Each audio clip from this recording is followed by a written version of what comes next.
a flame, you play his game. He's a fix a toxic you never had.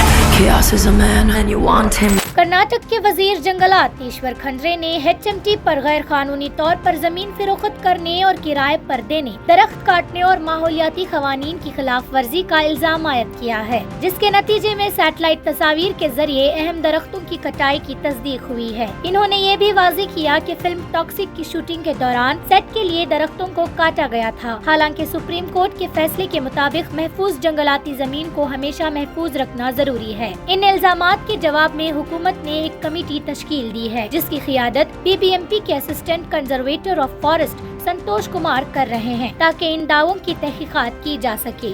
ಹೌದು, ದೂರು ಕೊಟ್ಟಿದ್ದೇವೆ BBMPಗೆ.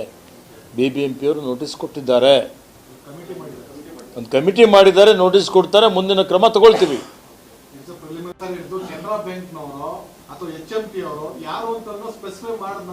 ನಾನು ಅದಕ್ಕೆ ಅದ್ರ ಬಗ್ಗೆ ತನಿಖೆ ನಡೀತಾ ಇದೆ. ಪ್ರಾಥಮಿಕ ವರದಿ ತರಿಸ್ಕೊಳ್ತೀವಿ, ತರಿಸ್ಕೊಂಡು ಕಾನೂನು ರೀತಿಯ ಕ್ರಮ ಜರುಗಿಸ್ತೀವಿ.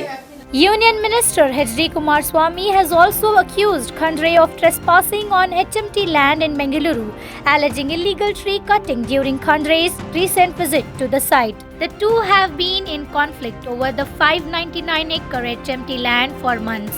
ಅತಿಕ್ರಮ ಪ್ರವೇಶನೂ ಆಗಿದೆ. ಇದರ ಬಗ್ಗೆ ಈಗಾಗಲೇ ನ್ಯಾಯಾಲಯದಲ್ಲಿ ಇವತ್ತು ತಕರಾರು ಅರ್ಜಿ ಏನು ಹಾಕಿದೆ, ನ್ಯಾಯಾಲಯದ ತೀರ್ಪು ಕಾಯ್ತಾ ಇದ್ದೇವೆ.